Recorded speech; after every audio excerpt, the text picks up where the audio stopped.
In this webinar, our Deputy Director and Director of Forecast, Florian Pappenberger, will introduce the model and the changes and new parameters and verification. But before I give the floor to Florian, I will just say a few housekeeping remarks. So this webinar is being recorded. It will be uploaded on YouTube, and it will be accessible through the implementation page of the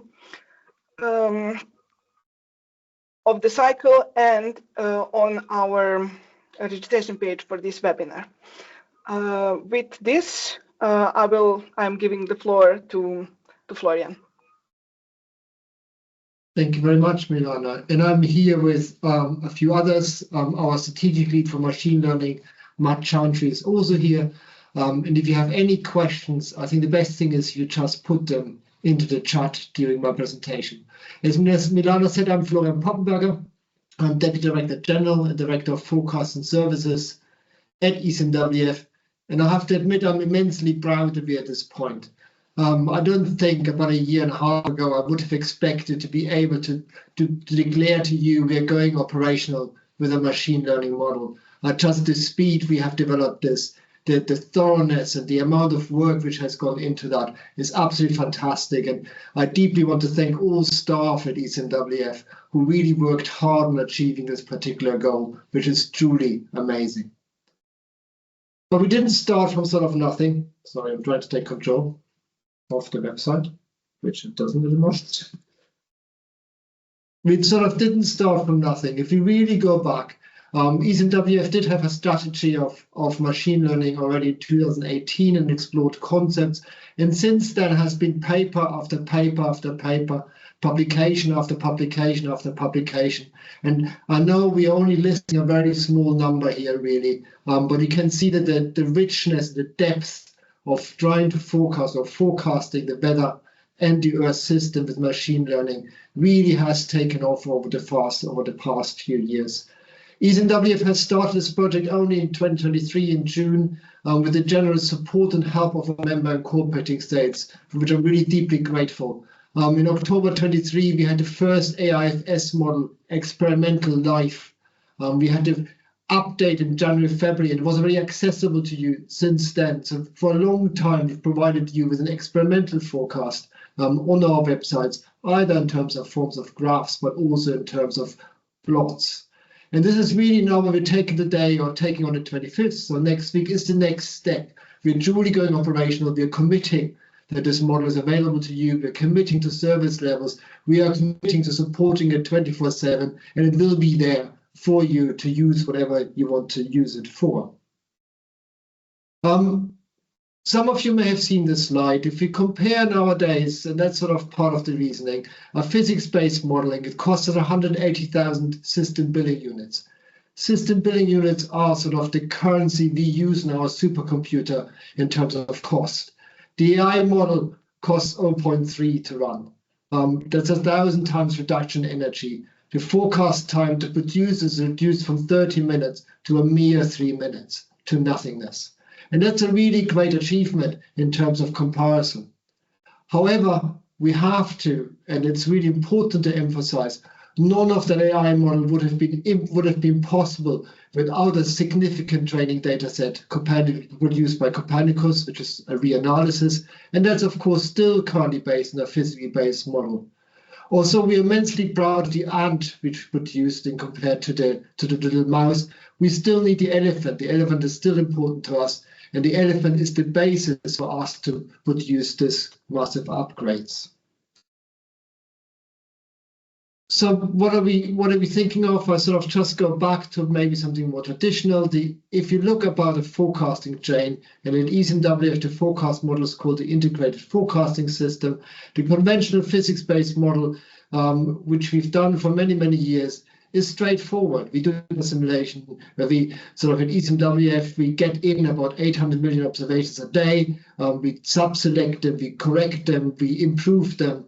We run a physically based model to create initial state of the Earth system, so the first phase, and from there we start our modeling.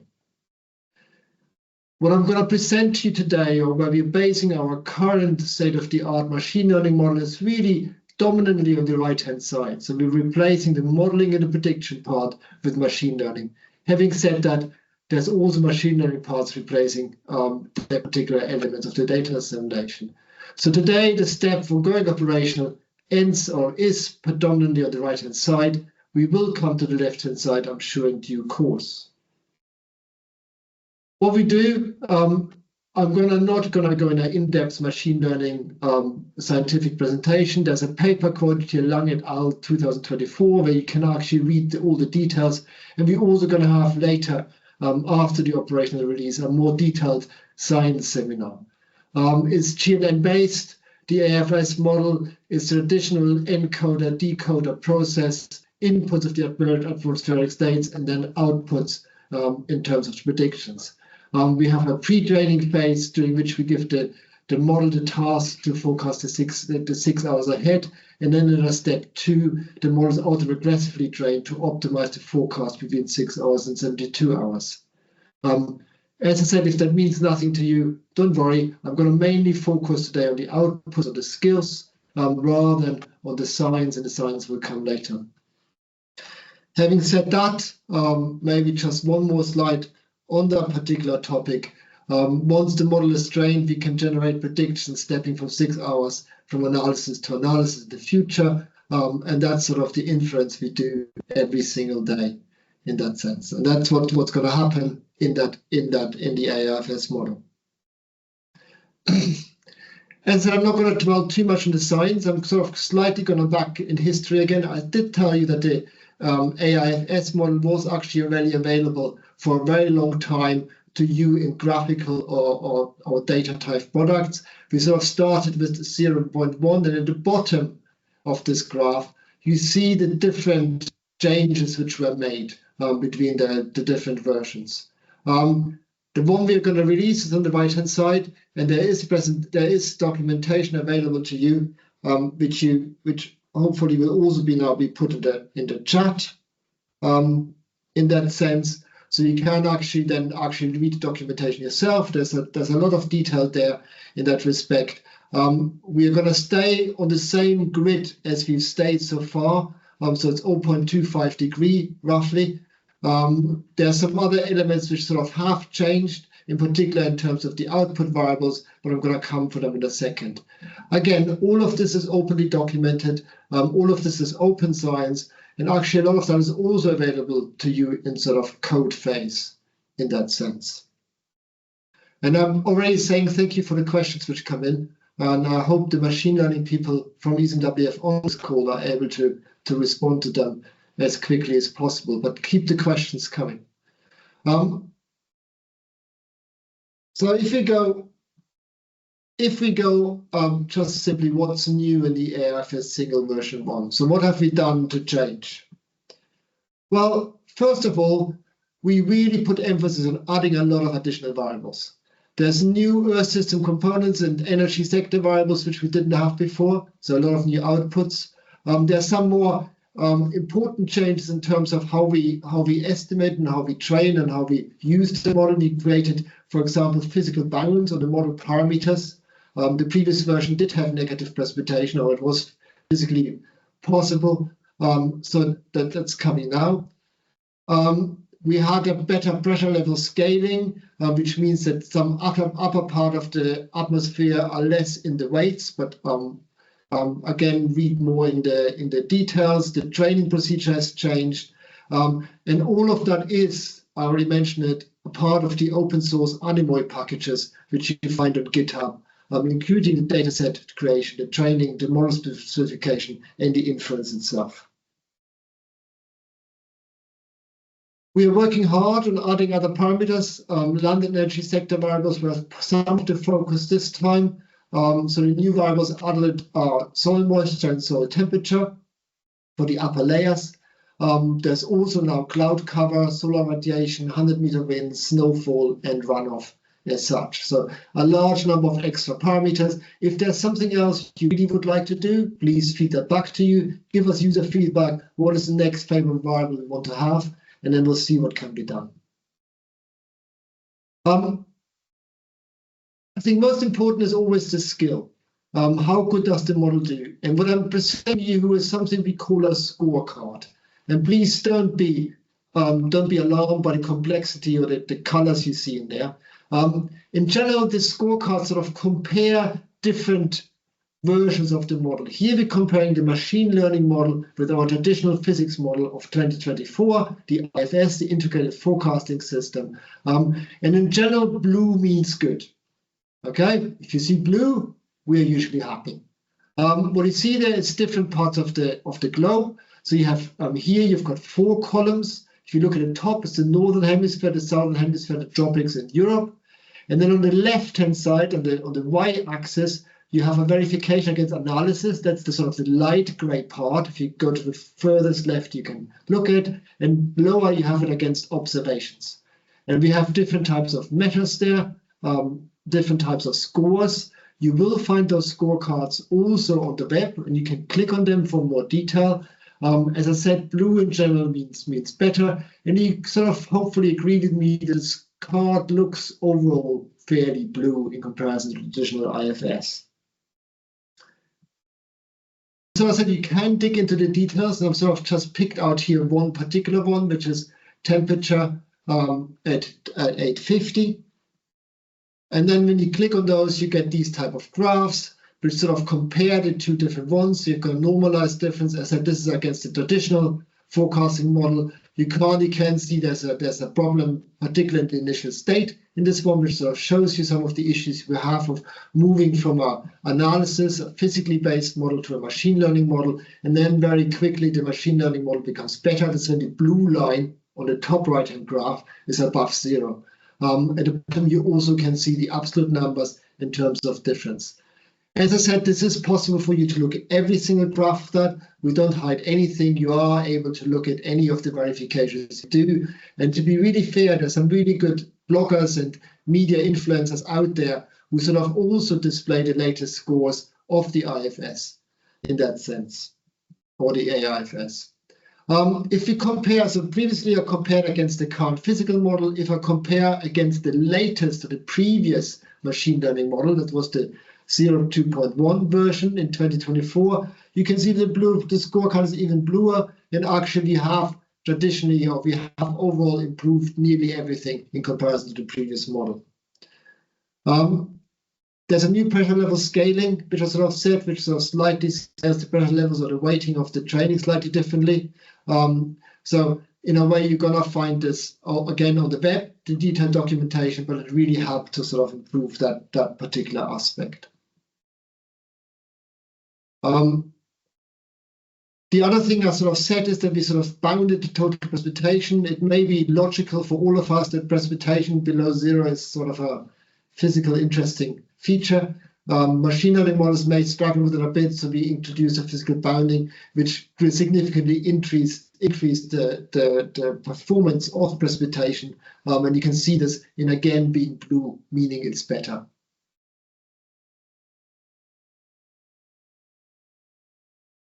If we look in particular for the total precipitation improvements, because I sort of know that many of you are interested in the surface values in particular, up in all of these graphs means good. So we actually have a good performance relative to the IFS, even at the 99th percentile. So if that's the sort of the right-hand graph, that's the ETS in this particular instance. So the 99, even at the high percentiles, we do actually have a fairly good machine learning model in comparison to the physical model. So being maybe slightly counterintuitive, but you also can see that if you look at a different score, the SEEP score, which is another performance score, again, this version of the AIFS performs better than the previous versions. If none of these numbers or these scores mean anything to you, it doesn't really matter. All you need to remember, the total precipitation improvements are actually quite significant, and it's better than the physically based model, and it's better than the previous version. So we have produced a better model, a better forecast of precipitation, which should be better for you to use in terms of warnings. Trying to evaluate absolutely everything. I sort of said that the new one of the new variables is 100-meter winds, so far surface, solar radiation, and total cloud cover. What you see here on the left-hand side is an evaluation for 100-meter wind. significant improvements if you measure it against analysis of the AIFS. So the red line is the physically based model. The blue line in the right-hand graph is the machine learning model. And you can see there's a quite neat gap. At the bottom, you have to forecast lead time from day 1 to day 10. In this particular case, it's a root mean squared error. So the lower, the better. You can see that the machine learning model does significantly better than the physically based one. Not everything is great. Let's be fair. Machine learning models still have a lot to learn. And we have sort of slight difference here. So the top right graph, you see the total cloud cover. And you see the total cloud cover category. And you see the observations in black. And you see the physically model in red. And you will, and the machine learning model in light blue, which is the new version. And you sort of can see that the distribution of the physical model at the moment is still better than the machine learning model. So despite us producing cloud cover, it is also quite clear we still have some way to go to make this actually significantly better. If you go again to a more positive story, at the bottom right, I show you the large improvements for surface solar radiation. Red is the physically based model. Blue is the machine learning based model. Again, it's with lead times of forecasting day 1, 2, 4, 6, 8, and 10. In this particular case, the root mean squared error, the lower the better. And you can see the machine learning model does actually significantly better than the physically based model in this particular instance. One of the questions we always get asked is about tropical cyclones. I sort of know it's slightly the wrong season. Okay, I'm sort of aware that we have sort of a bit of a question here. If we compare for tropical cyclone tracks in particular, the mean position error, in red is the physically based model. The two light blue figures are the machine learning model. The dark blue is the latest model. You can see that the track accuracy is actually of the machine learning model is significantly better. The position error, which is the lower number, it does very well. So it's very, very good in predicting where the tropical cyclone goes and how it goes. It's actually a gain of 12 hours, which is quite a lot in that particular sense. Again, not everything is great. If you go on the right-hand side, you see this mean central pressure in hectopascal. You see the red line is the AIFS, and the blue lines are the machine learning models. Their struggle intensity. But please don't forget the machine learning models are still on a 0.25 degree grid, more or less, whereas the AIFS is a significant higher resolution. So you sort of see it still as an issue. There's still some way to go.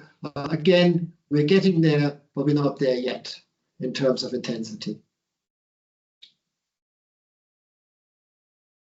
I always do like to present scores, but I always make the comment that scores mean nothing to real forecasters apart from being important to sort of justify and give a general feeling how a model performs. It's usually far more interesting to look at real cases and use them in real time in a real system. And that's why we, for example, have published all of our graphs and all of our forecasts are on our web in graphical format too. Of course, there's the data too, as I said, and you can probably create much prettier and nicer graphs than we do. But it is sort of quite important to me that you actually have access to visual products too. What you see here is a sort of extreme event case study. Some of you may remember there was a fairly severe precipitation event in September 24, so end towards last year. On the left-hand side, the left graph shows you the analysis, that shows you the proxy observations. It's not far off the real observations. The more purple it is, the more intense the system is. On the top line, you have the forecasts of the physically based model for 3 different ranges of lead times. 3-day accumulated precipitation. What you have here is the physically based model as at the top, and the AIFS, the machine learning model, at the bottom.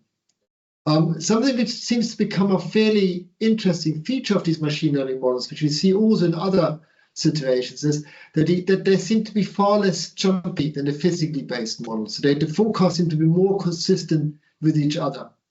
And we saw exactly the same in this case. There's sort of a red cross in the middle, a black dot in the middle for your orientation too. But the other thing, of course, which is also clear, there's an issue of consistent underestimation. So similar to what I said to the tropical cyclones, maybe partially due to resolution, you sort of can see that a physically based model has far more finesse and granularity in how it looks like compared to the AIFS, which is sort of slighter, coarser scale. It shows there's a significant underestimation. Particularly, AIFS had far more deep precipitation or high precipitation, which you could see in this particular event.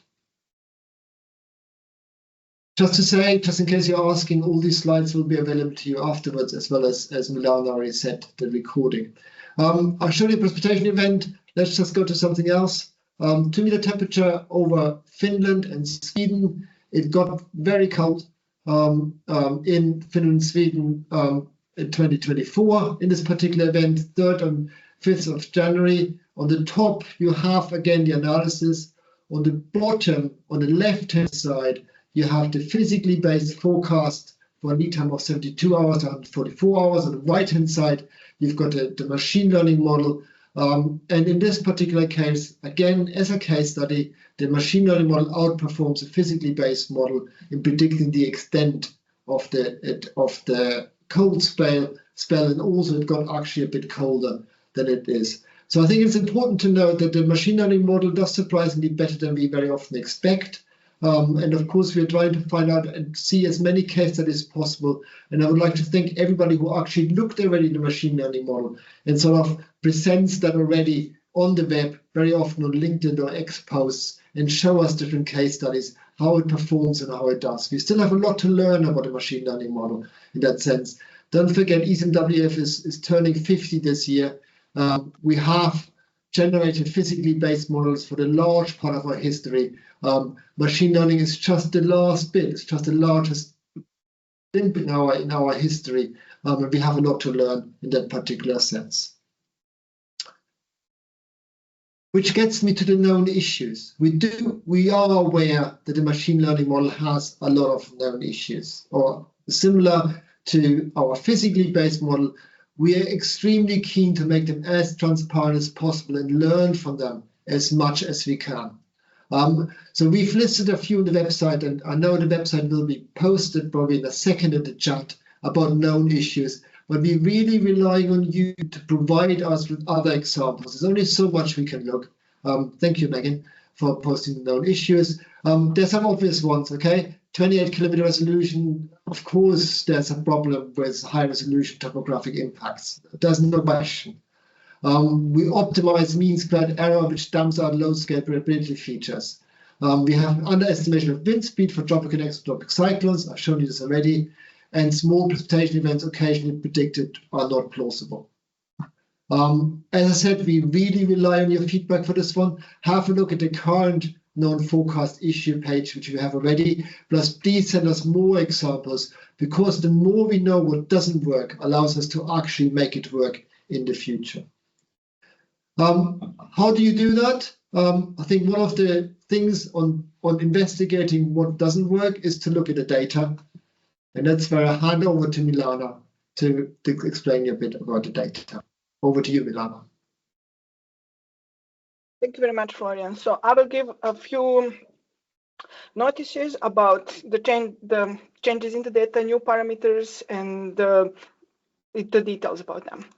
So, as Florian mentioned already, we have prepared an implementation page. In this page, all the information about new parameters is listed. If you miss something, we have several new parameters. All of them are on surface or soil levels. And the changes between the previous AIFS and this one in the configuration are not big, but there is one significant change in the requests that users need to provide in order to get this data. So we have new parameter in Mars and dissemination language called model. So for this data, users must specify the model keyword. So for this case, it is AIFS Single. Key facts that users should know, so both current users and new users of the AIFS data. So all parameters that are output of the AIFS will be in GRIB2 format. And all tropical cyclones will be in buffer format. In forecast, they will be buffer 4, and in archive, it will be buffer 3.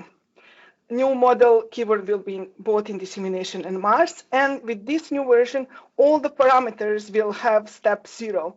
This is to make it for our users easier to use this data.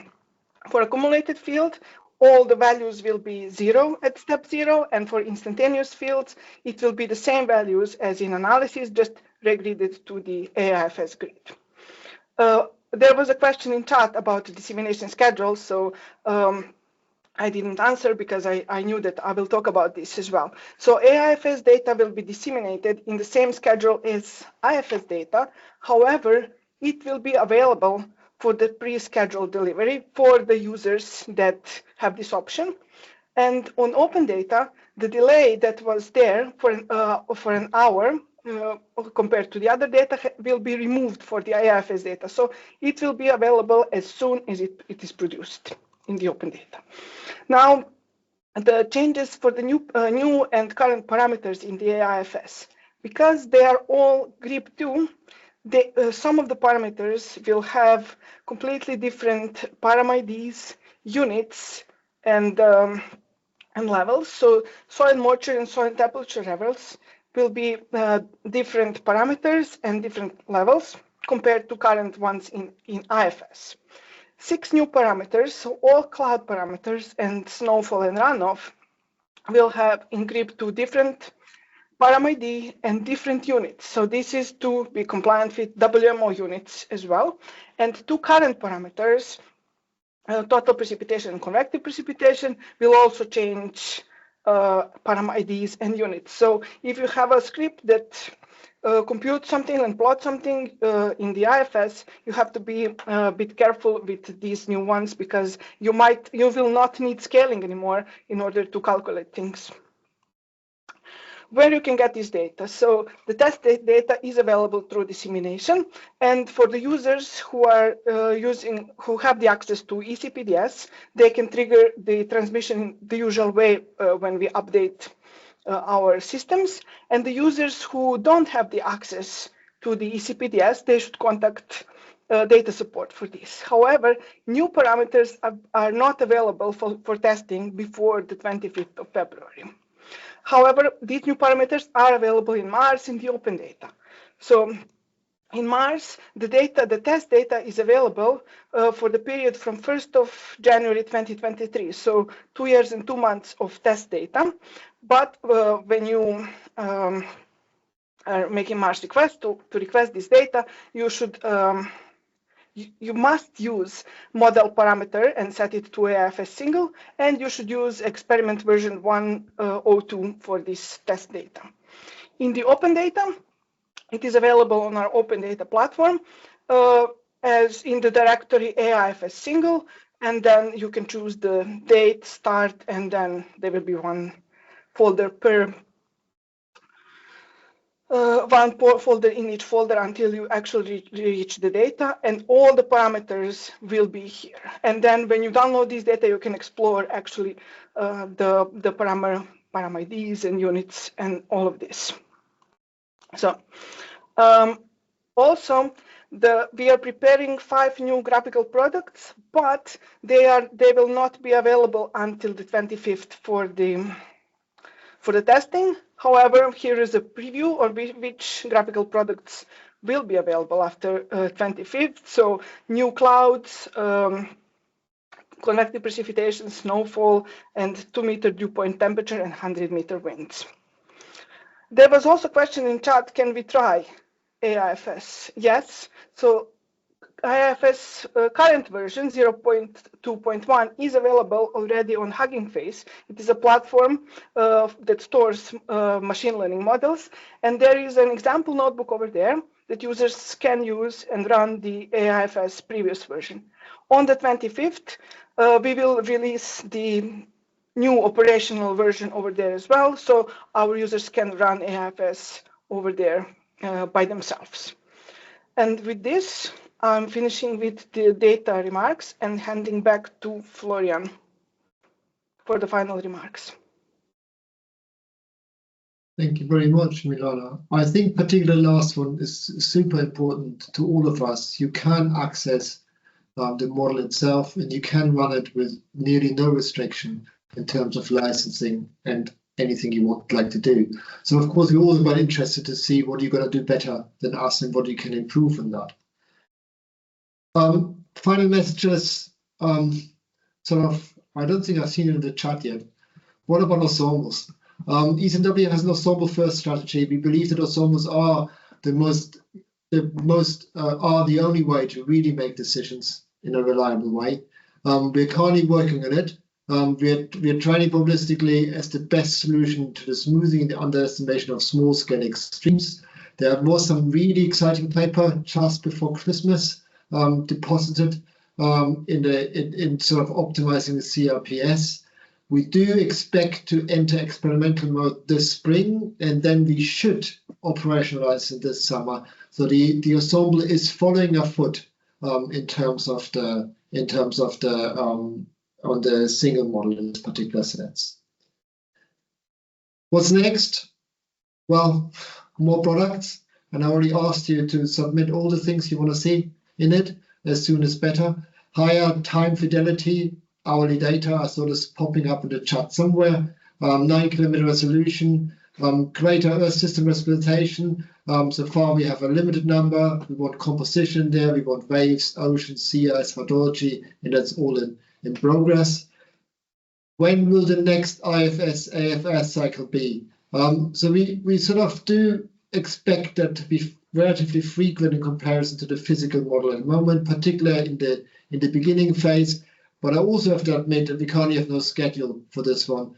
And the releases are really driven when we get significant progress in that particular discipline. As I said, our next focus will be on the ensemble rather than on the AIFS. So in summary, exciting. Next week, 25th of February, we're going operational. Milana has pointed out that everything will be encrypted 2 WMO units, so take care. I'm sort of aware that usually for the IFS, we have time to do 3 webinars, 1 more sciencey, 1 more forecaster, and 1 more database. This time we sort of crunched them all together. I apologize for that. Next time we'll see what we can do different. The AIFS Single currently only provides a subset of the products for the IFS, so we don't have the full suite. The IFS has a very long and rich history of providing niche products or not so niche products for every part of the market or every part of the user experience. This is currently not for the IFS. We will expand in future versions. The scores on overall, convince yourself either on the website or plot or score them yourself, so the performance is significantly enhanced in comparison to the physically based model for many fields. Do not underestimate spatial smoothing or under prediction of extremes. There are known issues at present at the moment. And I know it popped up in the chat a few, and Milana already mentioned it. And I'm sorry to somebody who highlighted that one of our websites may need some updating. The AIFS speed enables us to do earlier pre-scheduled delivery, roughly 20 minutes, more or less, compared to the IFS, and it will be available on the open data for you. And with that, I sort of want to conclude. I sort of want to reiterate my great and big thank you to our member incorporating states who have supported ECMWF in this journey very generously with their funds, which allowed us to get to this step. Thank you to all the ECMWF staff who really worked hard on getting this operational, and there's many of them. And then especially thank you to all of you users who sort of point out the things which work and sometimes the things which don't work, which really allow us to improve and get better every time again. And with that, I think I hand over back to Milana. I think a lot of the questions were already answered in the chat, but I'll leave that to Milana. Yeah, I think, thank you very much, Florian. I think most of the questions were answered by Matt and the team. And yeah, if anybody has any more questions, you can ask them. You can also raise the hand, and I will open your microphone as well.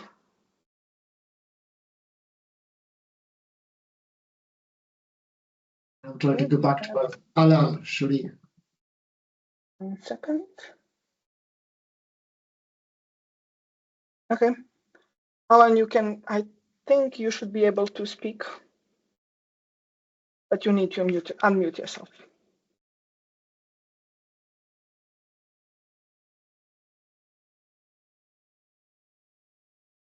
The mic is still unmuted. I don't know. Yeah, but I enabled it. He has to unmute himself.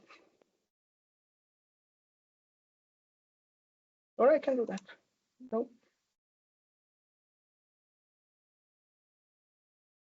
I can't open the mic, I'm sorry. Yeah, it's enabled, so they can speak.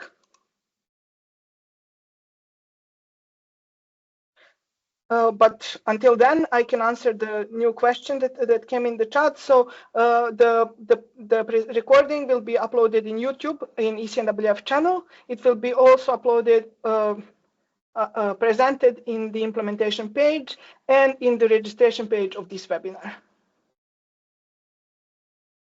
Next question. Could you confirm pre-scheduled delivery of AIFS, please? Is this 20 minutes earlier than the final IFS step or first IFS step?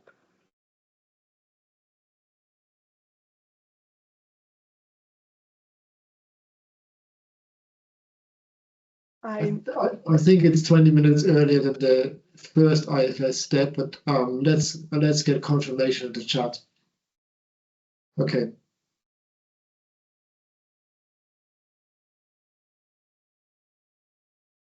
Do you have an idea when the higher hourly temporal resolution will be implemented? I don't think we're going to commit to any timeline for this one at the moment. I'm sorry, Andreas. We'll do our best to do these things as fast as we can, and whenever it's ready, it will be ready. But I think it would be premature currently to say this is the temporal resolution. As in, our focus will be on the ensemble next. Thank you. Next one. AI strongly relies on data, but what happens if the data is wrong? Does the algorithm have any method to detect issues on that? We the model currently starts from analysis, from proxy observations in that sense. So in that sense, it's probably currently less of an issue than it would be if we would directly start from observations. But I'll let maybe Matt to answer that any further.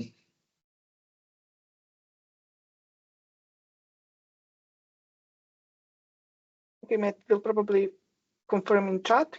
Do you know, are there many or any member states using AIFS already for operational decisions in their forecast offices? Okay, a very good question, but it's a bit of a chicken and egg question in that sense. So before we make the model operational available, it's quite difficult to necessarily use it for operational decisions. Our member states are really advanced, and we work together with them in machine learning models. They also create their own versions, particularly with higher resolution data they have, and are far more experts in that sense. Of course, I do personally hope by making the AIFS an operational product of ECMWF that it also becomes part of the decision making in the different forecast offices. Anecdotal evidence suggests that some member states are already using it for some decision making, or at least to confirm some decisions. But similar to many other new outputs of products, this is of course a sort of a building of trust and building of experience. It takes a while to get to know a new model, and I think we should take the time to ensure that the model produces what we need to do the most optimal decisions. And we are mainly here trying to help and support our member states, and with their feedback and working with them together in a co-development, making the AIFS model a better model. Thank you. There is a question about AIFS and the timeline, and will it have improved spatial resolution? The AIFS timeline is an interesting one, but I actually can't answer this quickly. We will soon have a post on this one. AIFS production is starting this this part of the year, and the resolution will be much higher, around 12 to 13 kilometers. But please wait for my answer slightly is only a partial answer to your question. Wait for the post we're going to put out in order to show the exact time number of errors, which is going to come soon. Thank you. So next question is, what is the ECMWF strategy or approaches to produce further diagnostics? There are several ways to achieve this. Many, if not all, have pros and cons. I think a very fair question, Alain, and I agree with you. I don't think I can give you an answer that quickly on the chat here in a sort of more coherent way, but I do think we should discuss this. I think this is where member states also become quite important in terms of what they have learned in terms of diagnostics and their pros and cons. You see most of the diagnostics we're currently putting out for the AIFS already, different types of activities, but also the scores, which are not really entirely purely diagnostics, but we're working hard on that of trying to produce as much as is useful for member states to use the forecast products. But that doesn't really answer your question. I'm sort of aware of that. I think there's a more in-depth discussion needed to this one. Linda's already sort of responded to you. I think it may be worthwhile if we just have a better chat on that. I don't see any more questions, just the next one. Essentially, we are trying to work out if there will be still a delay between getting IFS analyses and AIFS data in which we could potentially run out of forecast ourselves. Okay, let's just wait for the implementation day. We may have just learned on practice here a little bit. I'm really sorry that we're not going to be able to probably give you an exact answer for this one, because it does depend slightly on other factors too, what comes first. Maybe we just look in the week after 25th and see how the timings work out. I know this is not a best answer, but I think we need to learn by doing it. Will the production weights be available in the Anemoi package? On the Hugging phase, you'll find the full module, including the weights. Looks like questions have slowed down, or there's not anymore. So thank you very much, Florian. And thank you all for joining and for so many interesting questions. We look forward to the implementation on the 25th. And please do send us feedback about the products, about if you are running the model, please do send us feedback.